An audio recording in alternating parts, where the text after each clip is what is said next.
بسم اللہ الرحمن الرحیم والصلاة والسلام على سید المرسلین وخاتم النبیین وعلى آلہ الطاہرین الطیبین واصحابہ اجمعین. کنتم خیر امت اخرجت للناس تأمرون بالمعروف وتنہون عن المنکر وتؤمنون باللہ.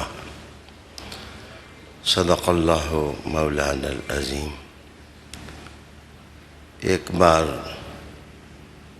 درود شریف کے ساتھ برکت بار ہوں. قابل احترام ناظرین، آج کا موضوع ہے ذہنی تربیت اور قومی مسائل. استفادہ کرنے کے لیے میں نے سورہ آل عمران کی آیہ کریمہ نمبر 110 تلاوت کی ہے. رب کریم نے اسلامیان عالم کو مخاطب کیا ہے اور ارشاد ہوا ہے کہ کنتم خیر امت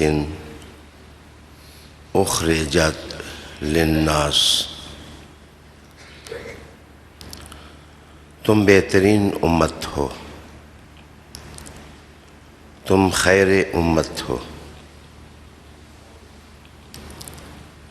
اس لیے خیر امت ہو کہ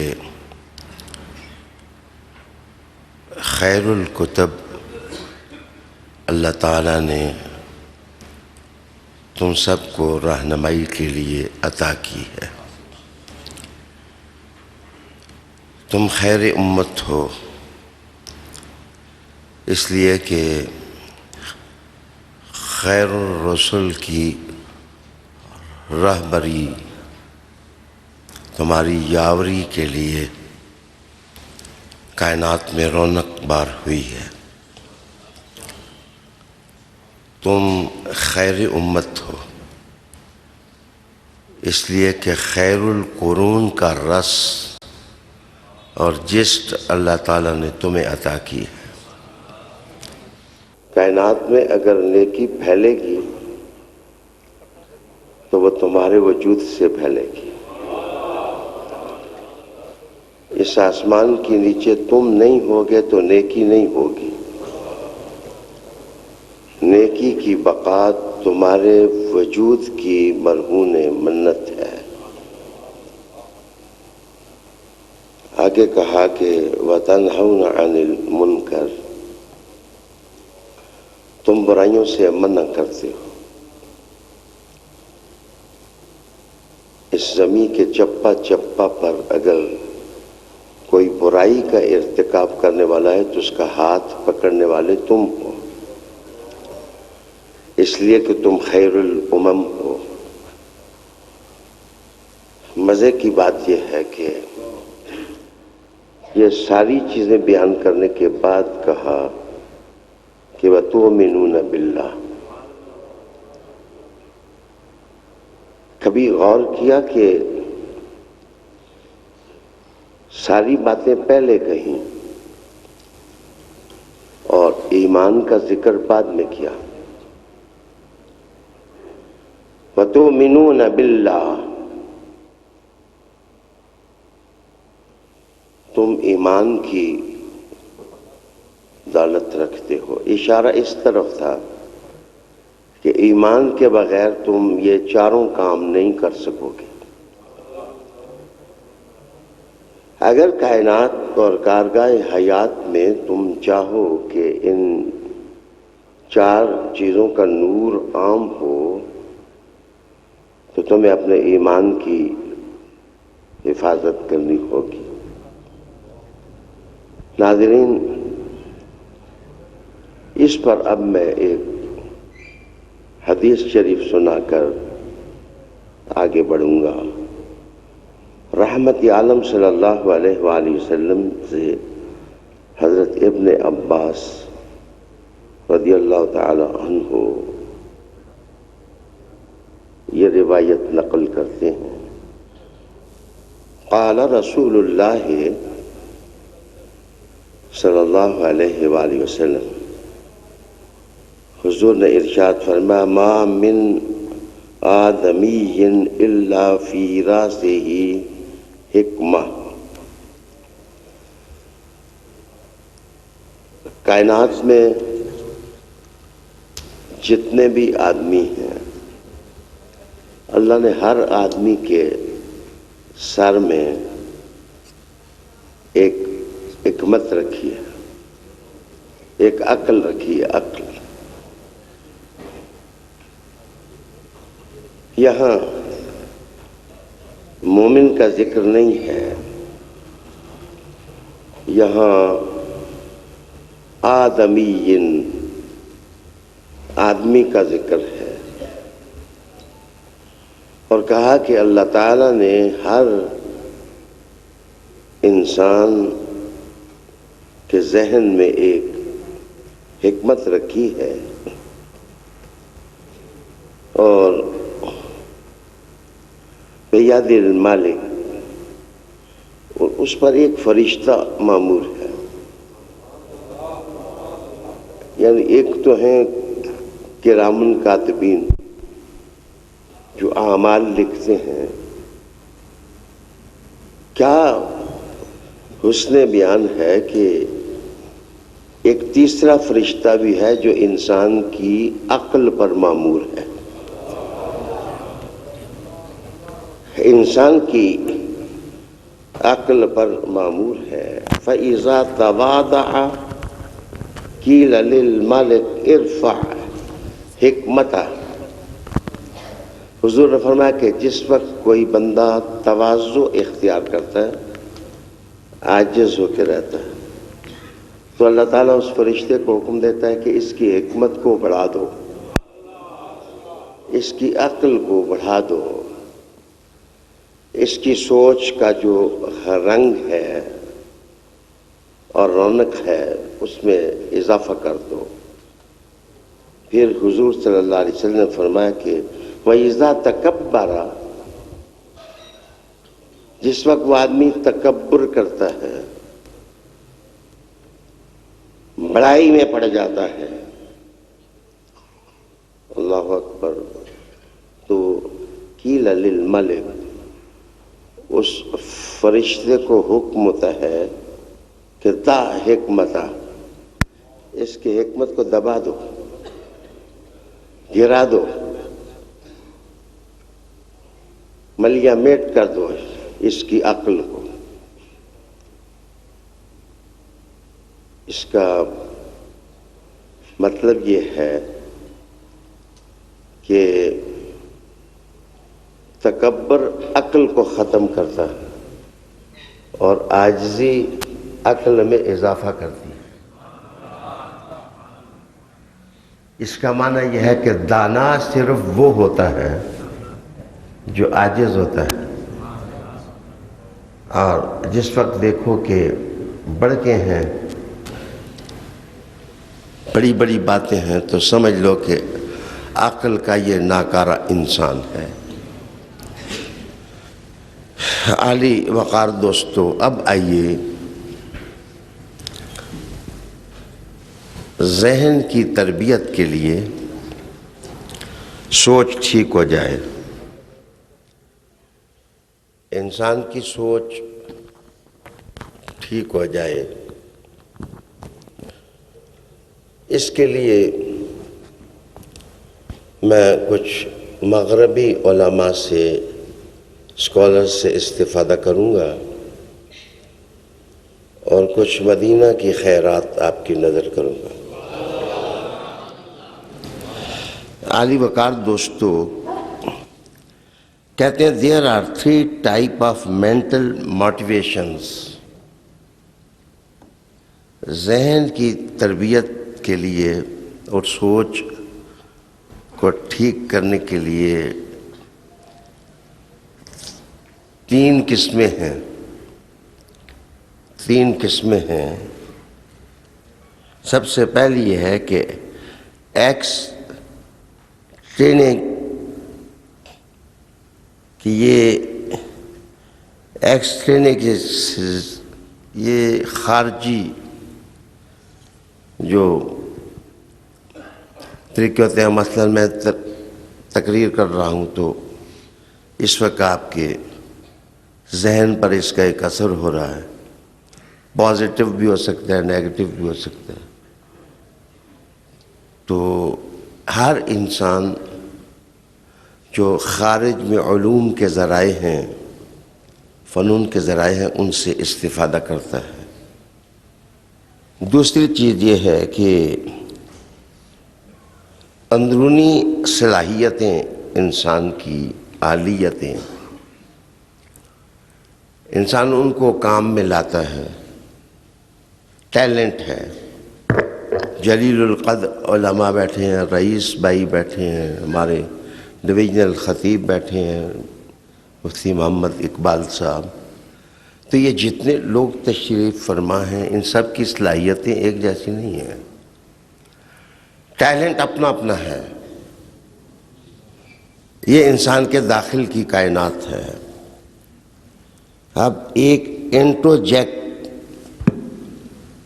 لا شعوری طریقہ ہے, اس کو انگریزی میں انٹروجیکٹ کہتے ہیں. کہ مثلا سڑک پر جا رہے ہیں, ایک حادثہ ہو گیا, جیسے کہ سیالکوٹ حادثہ ہو گیا, تو جتنی قوم ہے, جتنی ملت ہے, اس کے تاثرات اپنے ہیں, ذہن اپنا ہے, مذمتیں ہیں, مذمتیں ہی مذمتیں ہیں.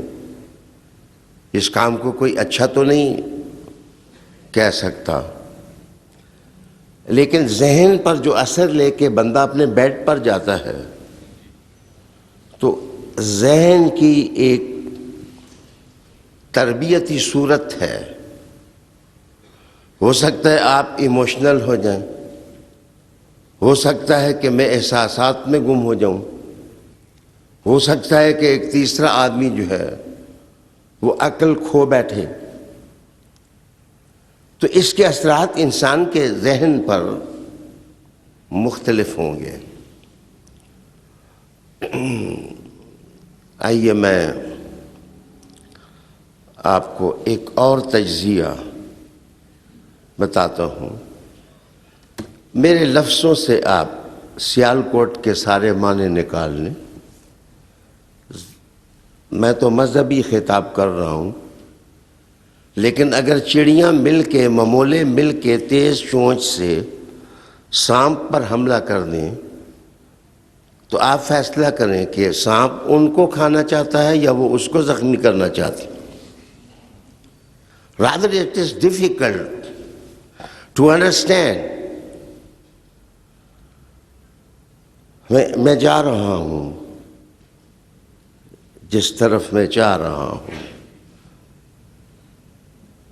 جس وقت مسلسل سانپ گھونسلوں کے اندر سے انڈوں کو توڑ کر رس پیتا رہے تو کبھی تو چڑیوں کو حوصلہ مل جاتا ہے. دنیا میں ہمیں ایک توازن ہے افکار, اعمال اور سوچوں کا. تمام اقوام کو وہ معیار قائم کرنا ہوگا. آئیے میں اس انسان کو جن لوگوں نے قتل کیا, میں مذمت ہی نہیں کرتا, مطالبہ بھی کرتا ہوں کہ ان کو قرار واقعی سزا دی جائے. اور آپ سب بھی یہی کہتے ہیں, لیکن خرابی کدھر ہے؟ اصل سائن آف انٹروگیشن یہ ہے کہ خرابی کہاں ہے.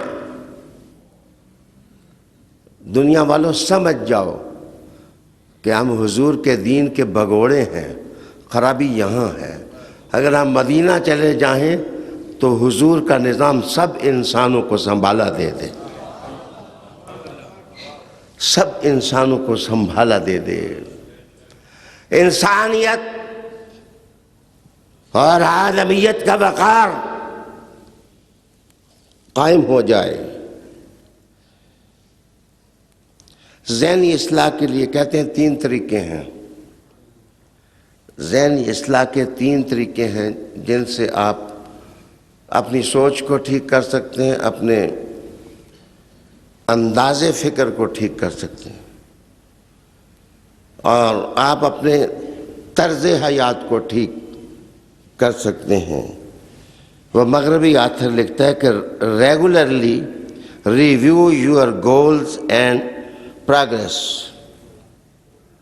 سب سے پہلے آپ اپنی زندگی کا ہدف تو قائم کریں. آپ اس دنیا میں کرنا کیا چاہتے ہیں؟ سب سے پہلے ذہن کی اصلاح یہاں سے شروع ہوتی ہے کہ ٹارگٹ روشن کریں. بچہ ہے تو بچے پر، جوان ہے تو جوان پر. جب تک آپ سمجھا نہیں پاتے تو سوچ کہاں سے ٹھیک ہوگی، افکار کہاں سے ٹھیک ہوں گے. میں آہستہ آہستہ دھیرے دھیرے بڑھ رہا ہوں اس طرف. آپ کو مدینہ بھی پہنچاؤں گا. فی الحال توجہ چاہتا ہوں کہ زندگی کے مقصد کے بغیر زندگی گزارنا حیوانیت ہے، بہیمیت ہے.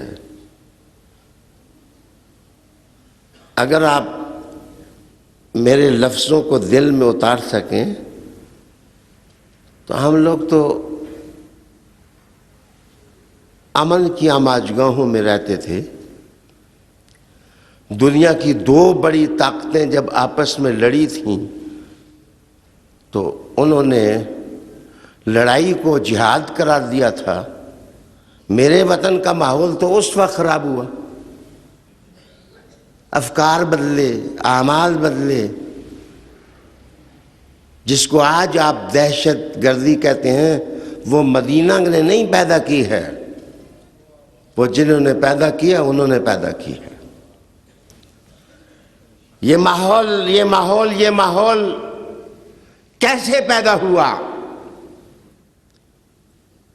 مسلمان اب بھی جب قرآن کے سامنے بیٹھتا ہے تو اس کو اپنی ذمہ داری کا پتہ ہوتا ہے. کنتم خیر امۃ اخرجت للناس. لیکن مسلمان کو مسلمان رہنے دیا جائے.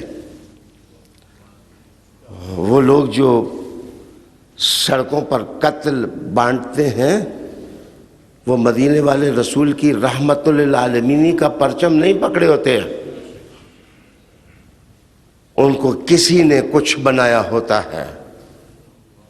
جناب دوسرا طریقہ یہ ہے کہ surround yourself with positive people. Try to understand this sentence. This sentence is given by Western thinkers and scholars. مغرب کے علماء نے یہ کہا کہ اپنے ارد گرد آپ اچھے لوگوں کا انتخاب کریں. آپ کس کے ساتھ بیٹھتے ہیں؟ جب لوگ آپ اچھے اپنے ساتھ بٹھا لیں گے تو آپ کی سوچ ٹھیک ہو جائے گی، آپ کا ذہن ٹھیک ہو جائے گا، آپ کی آئیڈیالوجی ٹھیک ہو جائے گی، آپ کا رہنا سہنا ٹھیک ہو جائے گا. جناب یہ تھی وہ لائن کہ میرے حضور نے مدینہ میں اور مکہ میں ماحول بنایا تھا. اس لیے ابو بکر بنے تھے، عمر بنے تھے، اور عثمان بنے تھے، علی بنے تھے. ان جیسا کوئی آدمی آسمان کے نیچے نظر نہیں آتا. تو یہ گاجر مولی کی فصلیں نہیں ہیں، یہ محمد عربی نے صحبت پیدا کی ہے. یہ جملہ تمہارا ہے لیکن عمل کی عمارت میرے ہاں تمہیں دکھائی دے. کہ surround yourself with positive people، جو مثبت لوگ ہیں، اچھے لوگ ہیں۔ معاف کریے، اگر آپ نے تنظیم بنائی ہوئی ہے تو تنظیم میں بھی مثبت لوگ لائیں۔ اگر آپ نے اسکول بنایا ہوا ہے تو اسکول میں بھی پازیٹیو لوگ لائیں۔ اگر آپ نے کوئی ٹریڈ یونین بنائی ہوئی ہے تو اس میں بھی پازیٹیو لوگ لائیں۔ اگر پازیٹیو لوگوں کی صحبت کا سبق حضور سے سیکھا ہوتا تو سیالکوٹ میں یہ حادثہ نہ ہوا ہوتا۔ جناب، حادثات اس وقت جنم لیتے ہیں جس وقت جو کنٹرولنگ اتھارٹیز ہوتی ہیں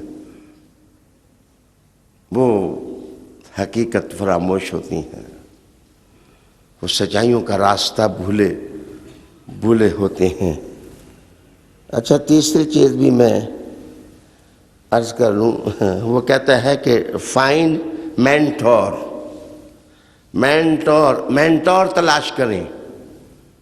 مینٹور MENTOR، مینٹور تلاش کریں۔ مینٹور کیا چیز ہے؟ ایک ٹیچر ہوتا ہے جو معین سبق پڑھاتا ہے، وہ ٹیچر اور استاد ہوتا ہے۔ ایک انسٹرکٹر ہوتا ہے کہ جو کام کیے جانے والے ہوتے ہیں وہ ان کی ہدایات دیتا ہے، وہ انسٹرکشن ہوتا ہے۔ اور جو تجزیہ کر کے کہ کسی آدمی کے لیے کیا چیز ٹھیک ہے، کیا چیز ٹھیک نہیں ہے، میں وہ اس کے دل میں منتقل کروں جو بیسٹ ہو اور ٹھیک ہو، اس کے لیے منزل نواز ہو اور اس کو سکون دینے والی ہو، اس کو مینٹور کہتے ہیں۔ قسم تمہیں اس قول کو پڑھنے والوں، میں تم سے پوچھتا ہوں، کیا کائنات انسانی میں مصطفیٰ کے بغیر کوئی اور مرشد ہے؟ کوئی اور معلم ہے جس کی تعلیمات نے، جس کی ٹیچنگز نے، جن کے ارشادات نے انسانوں کے اندر تبدیلیاں پیدا کی ہیں؟ مجھے درد بہت ہے سیالکوٹ کے واقعہ کا، اور مذمت بھی کرتا ہوں، جو ہوا ہے اچھا نہیں ہوا، لیکن مجھے اس سے بھی زیادہ درد ہے کہ اسلام کو سمجھ کر کے عام نہیں کیا گیا۔ اسلام کے بارے میں غلط اپروچز، اسلام فوبیا، اسلام کو قرار دے کر کے پوری دنیا کے اندر مس پروپیگیشن ہوئی ہے۔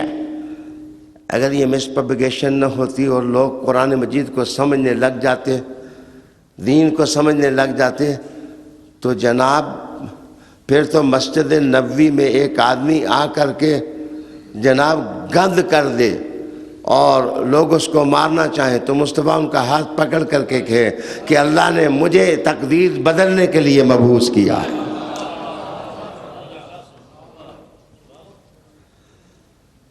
عالی جناب، فائنڈ مینٹور، اپنا مرشد ٹھیک منتخب کریں۔ میری بات کی سمجھ آئی ہے؟ گائیڈ ٹھیک کریں، گائیڈ، آپ کا گائیڈ ٹھیک ہونا چاہیے، وہ کھوپڑی والا بندہ ہونا چاہیے، وہ دماغ والا بندہ ہونا چاہیے جس کے دماغ میں اللہ نے حکمت رکھی ہو اور فرشتہ اس حکمت اور عقل کو بڑھاتا ہی رہتا ہو۔ اس کا مطلب یہ ہے کہ بد دینی عقل کو کم کرتی رہتی ہے اور دینداری عقل کو بڑھاتی رہتی ہے۔ غوث پاک کیوں ہے؟ غریب نواز کیوں ہے؟ داتا علی اجویری کیوں ہے؟ ان کی بندگی اور عاجزی نے ان کو اتنی عقلیں عطا کی ہیں کہ زمین پر ان جیسا کوئی انسان نظر نہیں آتا ہے۔ قابل احترام سامعین، میں کہیں راستے میں نہ رہ جاؤں۔ آپ کو پتہ ہے کہ وہ کون سی شخصیت ہے؟ Do you know? کیا آپ کو معلوم ہے کہ دنیا میں وہ کون سی شخصیت ہے جس کے اقوال کو ہیلنگ کوٹس کہتے ہیں؟ Healing quotes! آپ کو پتہ ہے کہ کون شخصیت ہے؟ ہیلنگ کوٹس کا مطلب ہوتا ہے ایسے اقوال ہیں ان کے کہ جو زخموں کو مندمل کر دیتے ہیں، زخم ٹھیک ہو جاتے ہیں، شفا مل جاتی ہے، اطمینان مل جاتا ہے، جناب وہ شخصیت مولا علی المرتضیٰ کی ہے۔ آج کل دنیا میں ایک طریقہ ہے، ماشاءاللہ ڈاکٹر حسین صاحب بھی تشریف لائے ہیں، بڑے بڑے بزرگ ڈاکٹر اسکالرز تشریف فرما ہیں۔ میں کہتا ہوں یہ کاؤنسلنگ سائیکو تھراپی یہ کیا چیز ہے؟ کہتے ہیں کہ اگر ذہن کسی کا ٹھیک کرنا ہو، بندہ ٹھیک کرنا ہو، انسان ٹھیک کرنا ہو تو اس کی سائیکو تھراپی کرائیں۔ سائیکو تھراپی یہ انگلش ورلڈ کی اصطلاح ہے۔ ایک فزیو تھراپی ہوتی ہے، بندے کو دردیں شروع ہو جائیں تو فزیو تھراپی ہوتی ہے، بندہ ٹھیک ہو جاتا ہے، درد ٹھیک ہو جاتے ہیں۔ سائیکو تھراپی ہوتی ہے کہ کوئی سیاںا بندہ، بہت سیاںا بندہ، اس کو اپنا استاد بنائیں اور اس کو اپنے مسئلے شیئر کریں، مسائل شیئر کرنے کے بعد کہیں جی سلوشن کس طرح نکل سکتا ہے، راستہ کس طرح نکل سکتا ہے، آپ میرے مسئلے کو بھی سنیں، آپ میری حیثیت کو بھی دیکھیں، میں مسائل اور ٹینشن اور ڈپریشن اور انزائٹی میں پاگل ہوا جا رہا ہوں، میرا علاج کریں، میرا علاج کریں۔ تو وہ آدمی اپنے ہیلنگ کورس کے ساتھ شفا دینے والی باتیں دھیرے دھیرے ہولے ہولے وہ آپ کے دل میں گھس جائے گا اور مرض باہر ہو جائے گی، شفا اندر ہو جائے گی۔ تو میں تمام مسلمانوں کو کہوں گا، کسی ایک سیکٹ، کسی ایک فرقہ کے مسلمانوں کو میں نہیں کہوں گا، جناب مجھے بتائیے، میں خدا واسطے میں وہی مانتا ہوں جو اہل سنت مانتے ہیں، پہلے ابو بکر صدیق، دوسرے عمر، تیسرے عثمان، میں نے بلکہ علی کی دفعہ چوتھا بھی نہیں کہا، اس لیے کہ لوگ جو 1,24,000 نمبر کو چوتھے نمبر پر لا رہے ہیں، تو مجھے کیا کہنے کی ضرورت ہے؟ میں تو سب کو مانتا ہوں، سب کو تسلیم کرتا ہوں، لیکن کسی بزرگ کے اقوال جو ہیں، ہیلنگ کورس دنیا میں نہیں مشہور ہوئے، کائنات ساری کا اتفاق ہے کہ شفا دینے والی باتیں ہیں تو علی ہی کی باتیں ہیں رضی اللہ تعالیٰ عنہ۔ پنجابی کا ایک محاورہ ہے، اننے نو کی چاہی دین دو اکھاں، اننے نو کی چاہی دین دو اکھاں۔ وہ سونیا یہ میٹا فزکس کی باتیں یہ محرابوں کی ہیں، یہ علماء کرام کی ہیں۔ اس وقت 5 ارب انسان جو غیر سرکاری طور پر اس زمین پر بس رہے ہیں، ان میں 2 کروڑ لوگ بھی نہیں منتے محراب والے۔ یہ ان کی جنگیں ہیں، ان کے تفرقے ہیں، ان کی لڑائیاں ہیں، ان کے گریبان آپس میں پھاڑنے ہیں۔ 5 ارب انسانوں میں کون ہے جو سب سے بلند نظر آ رہا ہے؟ مغرب کہتا ہے کہ علی کی باتوں جیسی باتیں نہیں ہیں۔ میں تو نہیں کہہ رہا ہوں، میں نہیں کہہ رہا ہوں کہ یہ شیعہ ٹھیک ہیں یا یہ ٹھیک ہیں، ٹھیک تو میں ہی ہوں، سنی ٹھیک ہیں۔ یہ کہنے کے باوجود میں کہوں گا کہ آئیں میں آپ کو چند باتیں مولا علی کی سناتا ہوں جن میں سائیکو تھراپی ہے، جن میں سائیکو تھراپی کے راز آپ جانیں گے۔ کبھی حوصلہ پیدا کریں، نہ سونا کہیں، وہ ساری زندگی کورے رہیں گے، وہ ساری زندگی کورے رہیں گے، ڈل رہیں گے، ساری زندگی اندھے بن کے زندگی گزاریں گے۔ ہائے ہائے، مولا علی کا ایک ارشاد سنیں، میں آپ کو ارشاد سناتا ہوں۔ جو خوشی کے موقع پر یاد آئے سمجھ لو کہ تمہیں اس سے محبت ہے۔ اے خوشی ہو، شادی کارڈ دینا ہو، آپ کو بندہ یاد آ جائے، یار میں نے رئیس صاحب کو کارڈ دینا ہے، تو اس کا مطلب یہ ہے کہ مجھے ان سے محبت ہے۔ اور علی فرماتے ہیں کہ غمی کے وقت، دکھ کے وقت جو یاد آئے سمجھو کہ اس کو تم سے محبت ہے، پیار ہے۔ دیکھو ماں کو محبت ہے، بندہ دکھ کے وقت ماں جی ماں جی ماں جی کہتا ہے، یہ انڈرسٹوڈ ہے کہ ماں کو جو محبت بیٹے سے ہوتی ہے کسی کو نہیں ہوتی۔ حضرت مولا علی کرم اللہ وجہ الکریم ارشاد فرماتے ہیں کہ پریشانی ہو جائے تمہیں، تم بہت مضطرب ہو جاؤ، حالات تمہیں شیک کر لیں، تمہارے اندر ٹینشنز آ جائیں، ڈپریشن تم پر سوار ہو جائیں، رات کو نیند نہ آئے، بستر تمہیں اپنا دشمن نظر آئے، دائیں دیکھو تو سائے نظر آئیں، بائیں دیکھو تو جن بابا نظر آئے۔ یہ انسان کی نفسیاتی حالتیں ہوتی ہیں۔ مولا علی فرماتے ہیں کہ خاموش رہو تو پریشانی کم ہو جاتی ہے، زیادہ بولنے سے، زیادہ بحث سے انسان پریشان ہوتا ہے۔ کم کرو، باتیں کم کرو، پریشانی کم ہو جائے گی۔ اور آپ کہتے ہیں کہ صبر کرنے سے پریشانیاں ختم ہو جاتی ہیں۔ مولا علی فرماتے ہیں صبر کرنے سے پریشانیاں ختم ہو جاتی ہیں بندہ، اور کہتے ہیں اللہ کی نعمتوں پر شکر ادا کرو تو اللہ تعالیٰ وہ خوشیاں دیتا ہے کہ زمین پر کسی اور کو نصیب نہیں ہوتی۔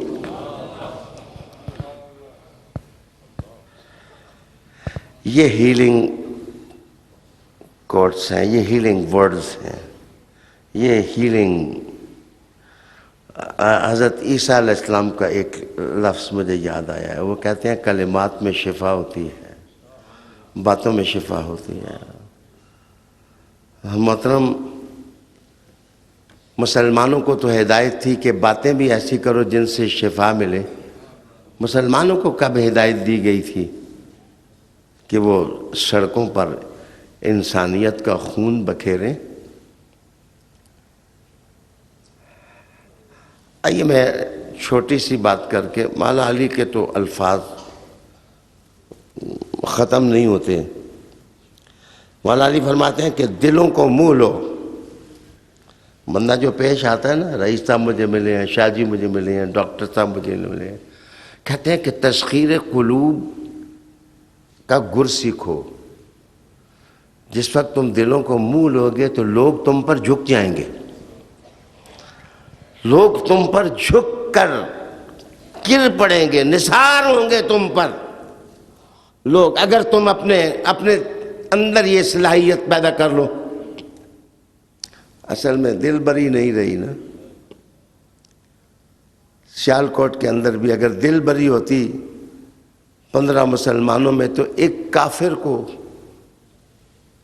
ایک ناداں کو وہ اپنے کردار سے متاثر نہیں کر سکتے تھے؟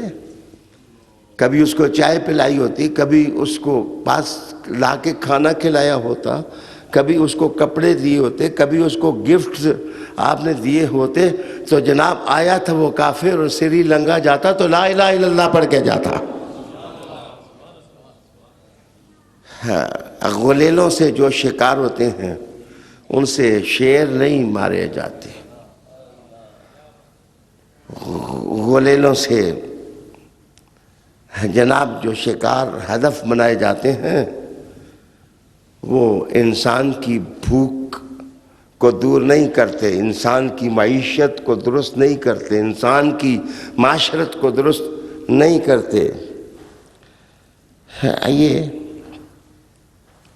مولا علی فرماتے ہیں کہ کسی کے خلوص کو بے وقوفی نہ کہو،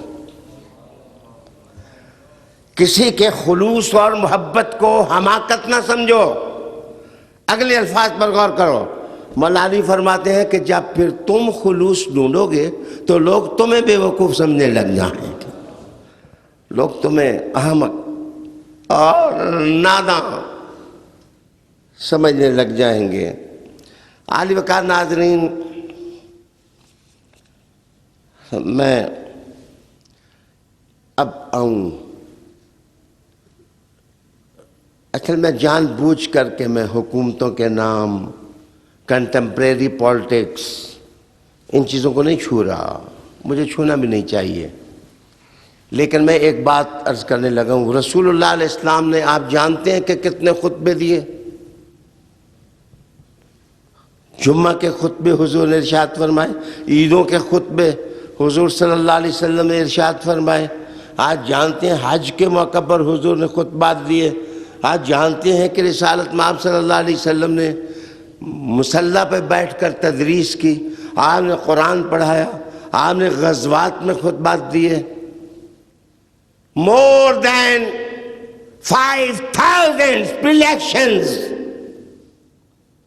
حضور اسلامی ریاست کے سربراہ تھے، 5,000 خطبے آپ نے ارشاد فرمائے تھے تاکہ لا اویئرنیس پیدا ہو، لوگوں میں قانون کی آگاہی پیدا ہو، لوگوں کو میرا دین پتہ چلے کہ حق کیا ہے اور جھوٹ کیا ہے، سچ کیا ہے، برائی کیا ہے اور نیکی کیا ہے۔ میں اس نظام کو صرف گنگا کہوں گا کہ جس میں دنیا جہان کی فحاشی سکرینوں میں نظر آئے لیکن لا اویئرنس نہ ہو۔ میں سیال کوٹ قتل کرنے والوں کو برا کہوں یا جس قانون نے لوگوں کو آگاہ ہی نہیں کیا، لوگوں کے ہاتھ ہی نہیں پکڑے، لوگوں کو بتایا ہی نہیں۔ پاکستان کی تاریخ میں صرف ایک سربراہ گزرا ہے، وہ اچھا بھی ہو سکتا ہے، برا بھی ہو سکتا ہے، آپ کی مرضی، لیکن ہر مہینے جنرل ایوب خان صاحب تقریر کیا کرتے تھے، وہ اپنی قوم کو بتاتے تھے، وہ اپنی ملت کو اعتماد میں لیتے تھے، وہ لوگوں کو اپنے ساتھ لے کے چلتے تھے۔ علی جناب، اگر ایگزامپل دیکھنی ہو قوم بدلنے کی، سوچ بنانے کی، ذہنیت ٹھیک کرنے کی، تو مدینہ کے مصلی پر میرے مصطفیٰ کو دیکھو۔ میں آگے عرض کروں گا کہ رسول اللہ علیہ السلام نے ملاقاتیں کی، 5 وقت رسول اللہ علیہ السلام مسجد میں آتے، اس سے حضور کی ذات کے ساتھ چھوٹے بھی ملتے اور بڑے بھی ملتے، اور ملاقاتوں میں آدھے مسئلے اسٹیٹ، غریبوں کے، شریفوں کے، وزیروں کے، سب کے مسئلے ملاقات میں حل ہو جاتے ہیں۔ جناب، آج جس وقت میرے جیسے لوگ گاڑی کے ساتھ کسی کا ہاتھ لگ جائے تو اس کو جیل میں پھینکیں، تو اس قوم کو کس طرح آپ کہہ سکتے ہیں کہ جناب وہ قوم کوئی انقلابی کردار ادا کرے؟ رسالت مآب صلی اللہ علیہ وسلم نے آگاہی مہم، مثلاً آپ جس چیز کو چاہتے ہیں یہ دین نہیں ہے، یہ دین نہیں ہے، تو کبھی آپ اس کو دولہا بنا دیتے ہیں، کبھی آپ اس کو دہشت گرد بنا دیتے ہیں۔ یہ مسٹیک ہے۔ آپ جو دولہا ہے اس کو دولہا کہیں، جو حسین ہے اس کو حسین کہیں۔ آپ یہ محاورہ عام نہ کریں، کالا کتا تے نام ہوتی۔ یہ فلسفی جو ہے، یہ فلسفی اگینسٹ حضور نے آگاہی مہم، قرآن مجید نمازوں میں پڑھا جاتا، قرآن مجید نماز کے باہر پڑھا جاتا، حفاظ قرآن مجید سناتے، قاری قرآن مجید سکھاتے، لوگوں کے دلوں میں قرآن، لوگوں کی زبانوں پر قرآن، لوگوں کے ذہن پر قرآن۔ لا اویئرنیس جتنی مصطفیٰ نے دی تھی کسی اور نے نہیں دی تھی۔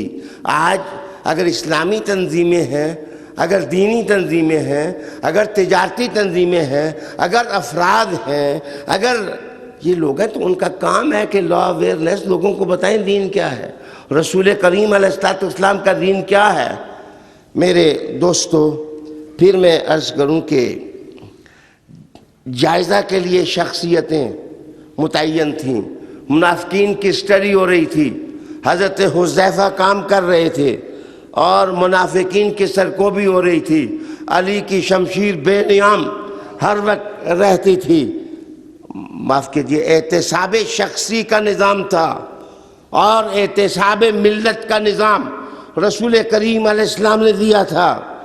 اور پھر میں عرض کروں کہ دوا بھی بتائی جاتی تھی، پرہیز بھی بتائی جاتی تھی۔ ہم دوائیں بتاتے ہیں، پرہیز ہم نہیں بتاتے ہیں۔ عالی وقار دوستو، خدا راج اپنی قوم میں اگر آپ پیدا کرنا چاہتے ہیں کہ ان کا ذہن ٹھیک ہو جائے، ان کا کیریکٹر ٹھیک ہو جائے، ان کی سوچ ٹھیک ہو جائے، یہ دہشت گرد نہ ہوں، یہ ٹیررسٹ نہ ہوں. تو فلموں پر تو ہم بلینز کے حساب سے لگاتے ہیں، لیکن ذہن سوچ کرنے کے لیے ہم نے کوئی بدلنے کے لیے ہم نے فنڈ نہیں رکھے ہوئے ہیں. رسالت مآب صلی اللہ علیہ وسلم نے تعلیم عام کی. حضور نے جو مخالف لوگ تھے وہ آئے دن سازشیں کرتے تھے، ان کے اندفاع کے لیے حضور نے گریٹ اور ریولوشنری سٹیپس اٹھائے تھے. تربیتی مراکز رسول اللہ علیہ السلام نے بنائے تھے. شخصیت سازی کی تھی حضور نے. ایک آدمی جناب مہاجر انصار کے گھر گیا تھا تو وہ روٹی کھانے کے لیے نہیں گیا تھا، جدھر گیا تھا ساتھ محمد کا کردار بھی لے کے گیا تھا صلی اللہ علیہ وآلہ وسلم. میرے دوستو، معاشی ترقی کے لیے حضور نے زکوٰۃ کا نظام دیا، عشر کا نظام دیا. جس قوم کا معاش برباد ہو وہ قوم کبھی صحیح نہیں ہو سکتی، اس کا ذہن صحیح نہیں ہو سکتا. جس غریب کو صبح بچوں کو کھلانے کے لیے روٹی نہ ہو، اس کی سوچ اور ذہن کیسے صحیح ہو سکتا ہے. معاشرتی نقصانات، جو چیزیں کلنگ تھیں، رسالت مآب صلی اللہ علیہ وسلم نے کہا ڈرنکنگ نہ کرو، حضور نے کہا جوا نہ کھیلو. رسالت مآب صلی اللہ علیہ وآلہ وسلم نے فضول خرچی سے منع کیا کہ مال ضائع نہ کرو. حضور صلی اللہ علیہ وسلم مارکیٹ میں خود جا کے دانوں میں اپنا ہاتھ ڈالنے کے بعد اگر دانے بھیگے ہوئے نظر آتے تو حضور فرماتے پانی اس لیے ڈالا ہے کہ وزن بڑھ جائے. رسول اللہ علیہ السلام نے ریٹس کنٹرول کیے. نبی کریم صلی اللہ علیہ وآلہ وسلم نے قوم اور ملت سازی کی. پھر میں عرض کروں، صحت افزا قوم اور صحت والی قوم بنانے کے لیے حضور نے طب کے نظام کو طاقت دی. خود آپ نے اس زمام کو سنبھالا اور کہا یہ چیز فائدہ دیتی ہے اور یہ چیز فائدہ نہیں دیتی. تخلیقات کا نظام قائم کیا اور انعامات حضور نے دیے کہ اس کو یہ نام دیا جاتا ہے، اس کو یہ نام. جیسے نشان حیدر دیا جاتا ہے ایسے ہی نشان شرافت بھی تو دیا جائے. جس وقت ہم انعامات کا یہ کمپریہنسو سسٹم جس وقت ہم اپنی قوم اور اپنی ملت کے لیے تیار کریں گے تو رب کریم ہمارے حال پر رحم کر دے گا. قانون سازی کے لیے حضور نے اور لوگ مقرر کیے. علم و حکمت کا امتزاج پیدا کرنے کے لیے علی اور ابو بکر صدیق جیسے لوگ ان شیعوں کے حکمران بنائے.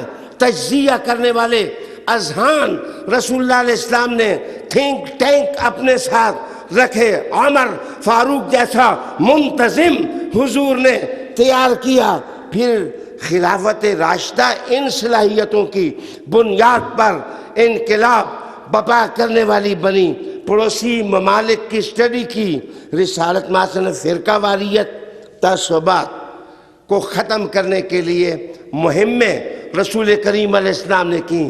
میرے پیارو، باتیں بہت لیکن وقت کم. میں صرف کہوں کہ خانقاہ اگر ٹھیک ہو جائے اور مولانا صاحب کا محراب اگر ٹھیک ہو جائے، ان کو چند مسئلے ملے ہوئے ہیں لڑائیاں جھگڑے کرنے کے لیے، اور ان کو ٹاسک دو. اگر مسلمان حکومتیں علماء کو ٹاسک دیں اور ان کو کام دیں خانقاہوں کو، اور اسی طرح حکومتیں اپنی بھی ذمہ داری سمجھیں کہ ہم نے نیشن کو بنیاد سے اٹھانا ہے. عدلیہ مکنہ سب لوگ یک رخ ہوں. ہمارے بارے میں تو پتہ یہ چلتا ہے کہ ہم سارے بکھرے ہوئے ہیں، کوئی دانہ ادھر جا رہا ہے، کوئی دانہ ادھر جا رہا ہے. اگر دانوں سے موتیوں سے مالا بنانی ہے تو تمہیں مصطفیٰ کا نظام اپنانا ہوگا کہ محمد سے وفاتون تو ہم تیرے ہیں. یہ جہاں چیز ہے کیا لوح قلم تیرے ہیں. کچھ ایسی باتیں انشاءاللہ اگلے پیر کو بھی میں آپ کی خدمت میں کروں گا. وآخر دعوانا ان الحمدللہ رب العالمین.